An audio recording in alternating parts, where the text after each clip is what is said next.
We're now joined by Maher Nicolas Firzli, Director General of the EU-ASEAN Center, global economic strategist and an expert on international investment diplomacy. Thank you for joining us here on In Focus. My pleasure. Let's start by asking, with Kazakhstan's decision to join the Abraham Accords, how do you interpret this move strategically, especially considering Kazakhstan's Muslim identity and close ties with Russia and China? Is this some sort of shift or a way to get themselves out from underneath the thumb of the Russians? I'm delighted to join you today. First, I would like to break a very widely shared misconception. So many people believe it's true, and I think they're wrong. Trump, America, they don't view, the current American elite, the policy strategists, the policy thinkers in and around Trump, they are neo-Nixonians. So their worldview is very different from that of Biden, Clinton, Dick Cheney, or George W. Bush, right? What I'm coming at, they don't view Russia as a rival, unlike the Europeans, because most European leaders today are neoconservatives. They are disciples of Dick Cheney and George W. Bush. So they are silly, they're ignorant, and they view Russia as an enemy. American policymakers under Trump, in the second Trump era, which started 9 months ago, they don't view Russia as a threat or an enemy. They have only one global rival, it is China, and they're very focused. Unlike the Europeans, the Americans are very focused, and they're focused on the great, gigantic. But don't you think that this is also, even if they don't see the Russians necessarily as a rival, but it's also a way of saying that we as Americans have a reach within Central Asia as much as the Russians have a reach in Latin America? Yes, absolutely. But it's not about the Russians, you see. It's about the Chinese. It's about the new Silk Road. Because the new Silk Road is the embodiment of, and you mentioned earlier that there were many economic and industrial sectors where America is lagging behind China. And geographically, in the age of geoeconomics, the new Silk Road is the embodiment of China's economic industrial excellence in many sectors, like high-speed rail, modern transportation, shipyards, you mentioned shipyards, shipbuilding, etc., right? The Belt and Road is about maritime, land and air connectivity. And so, yes, Trump wants to bring Kazakhstan and Russia, by the way, and South Korea into the American sphere of influence, or at least ensure that Kazakhstan and Russia are neutral, that they don't side with China against America. That's very smart of Trump. So this is the game here. And the same logic applies to Hungary. And by the way, the same logic applies to Egypt. These are pivot nations: Hungary, Egypt, Kazakhstan, Russia, South Korea. And because they are geographically placed at strategic pivots, they are very important in the eyes of both China and America. This is the game here. It's not about Russia.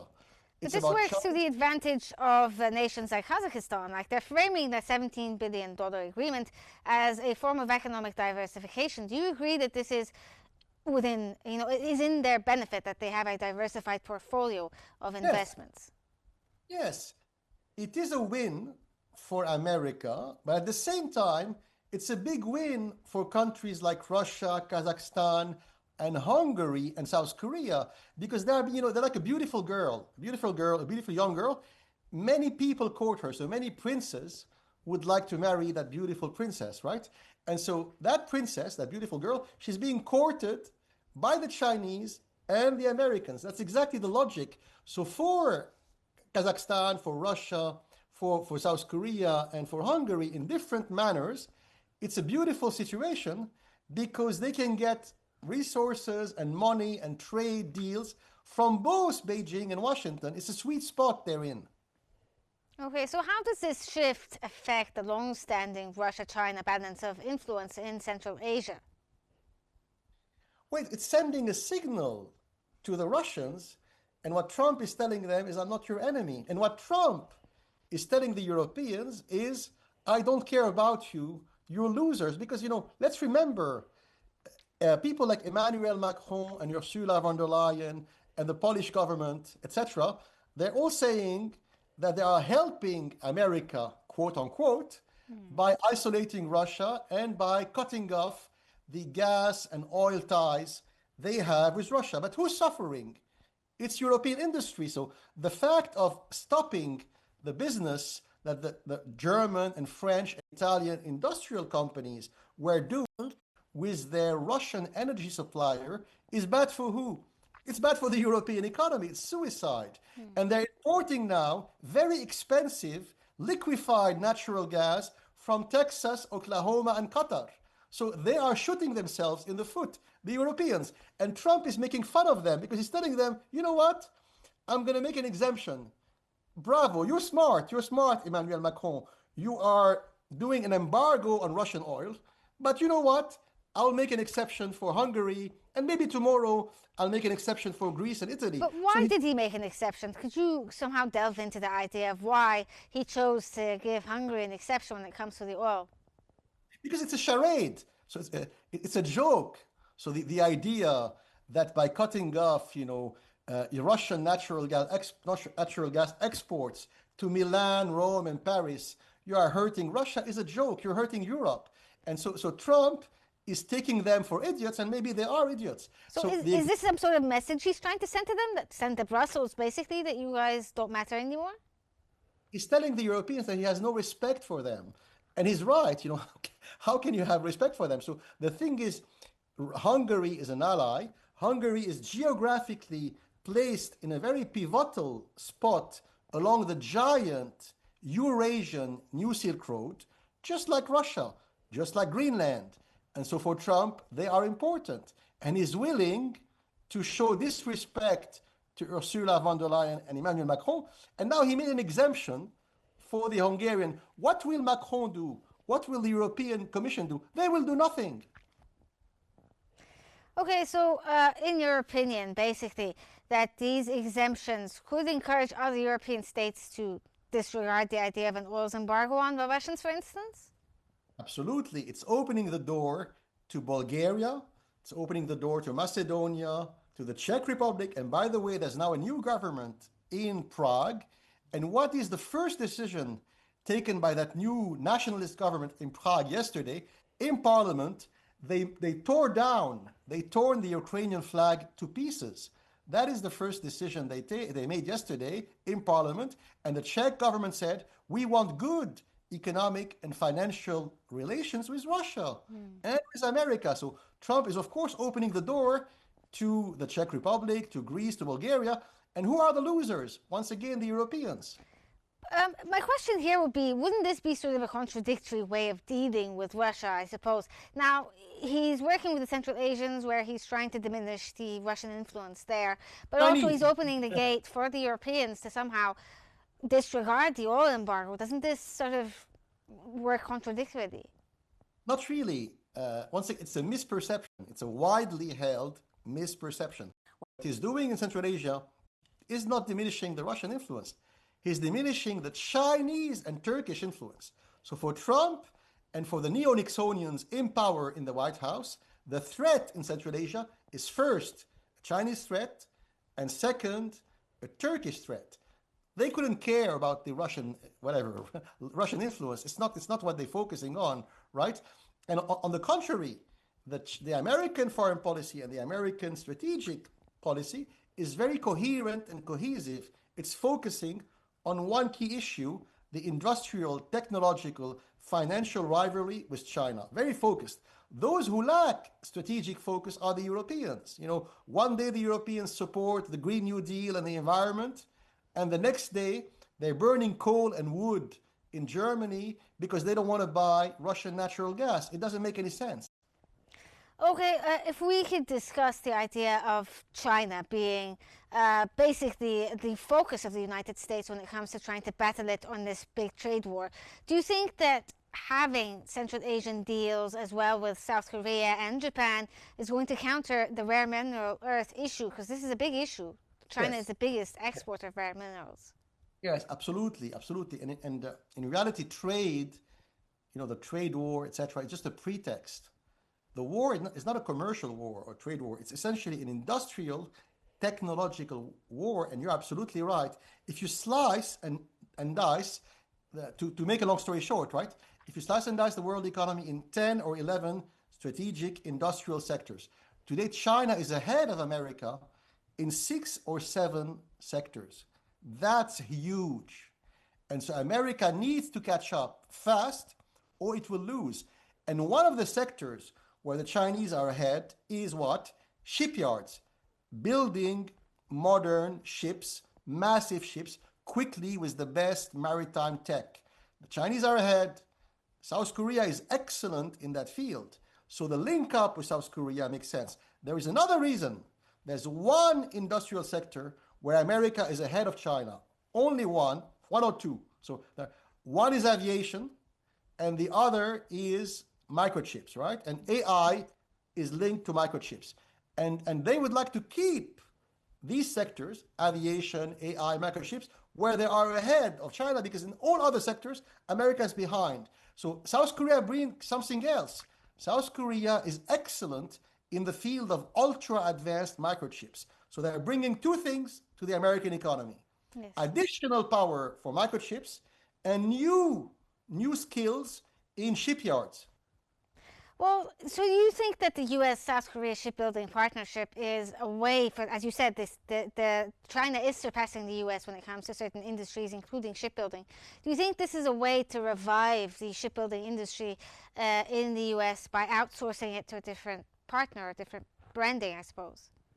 Yes, but it's not only outsourcing, because the South Koreans have committed in writing to building and expanding and modernizing gigantic shipyards where? In Baltimore, in Virginia, in Texas, in Louisiana. So it's not only, building American ships in South Korea, it's thousands of South Korean engineers and technicians flying to Louisiana, Texas, Virginia, and building, revamping, and expanding and modernizing American shipyards.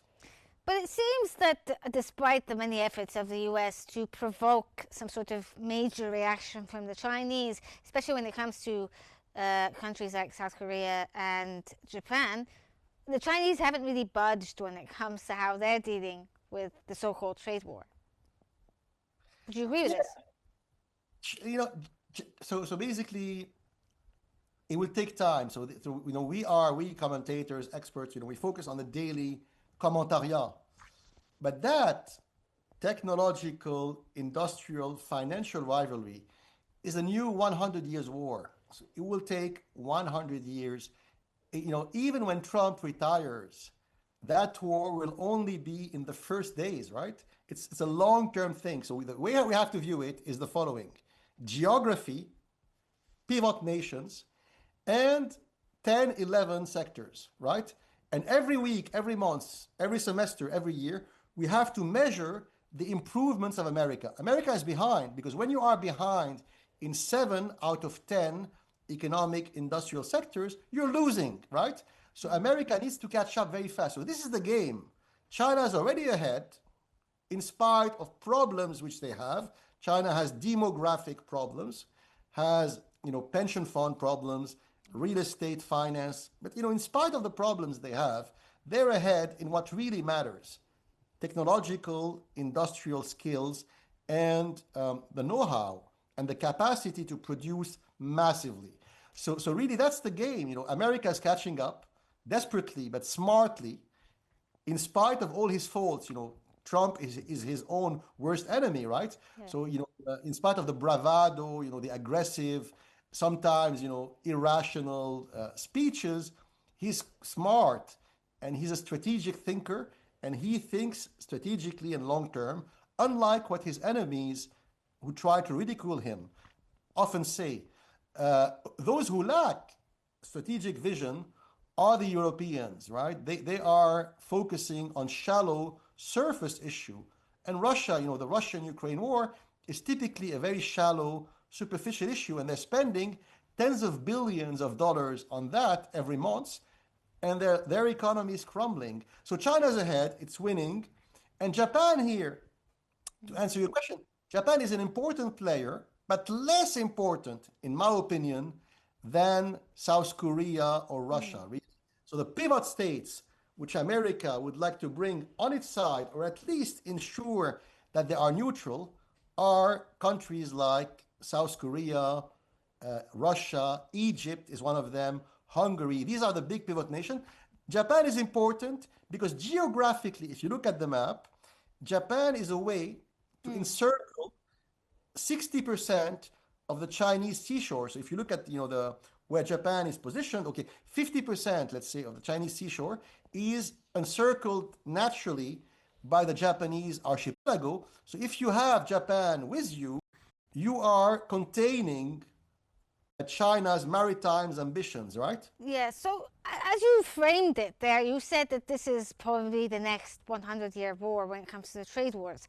Do you think that the combined effort by the US to align with Eurasia as well as with other Asian countries and, the deal with Hungary, is this going to be some sort of patchwork deal, or will it actually hold long term once Trump leaves office? It's a great question. It's a great question. It's the $1 billion question because Trump only has, let's say, a little more than 3 years left. And he has many enemies inside the Republican Party called the neocons, the neoconservatives. But today they're quite weak, but they're always eager to make a comeback. And he has many enemies, of course, inside the Democratic Party. But look at what's happening inside the Democratic Party today. And the victory of Mamdani and Ocasio-Cortez in New York is a symptom of deeper currents. So what are the deeper currents? There's also a populist nationalist rebellion inside the Democrat Party today, just like Trump and his people got rid of the neoconservative elite, the George Bush, Dick Cheney elite within the Republican Party. Today, there are many beyond and above Mamdani and Ocasio-Cortez, many union leaders, many radical left-wing nationalists inside the Democrat Party. They hate NATO. They couldn't care less about NATO or Israel or whatever. They also want to focus on America first, right? American workers, American employees, American social protection. That is the new Democrat Party we're seeing emerging slowly. And they hate Nancy Pelosi and Joe Biden and Hillary The old Clinton. guard, basically. Yeah, so America is becoming more selfish across the board, left and right. Okay, Mr. Firzli, thank you so much for your valuable insights and thank you for joining us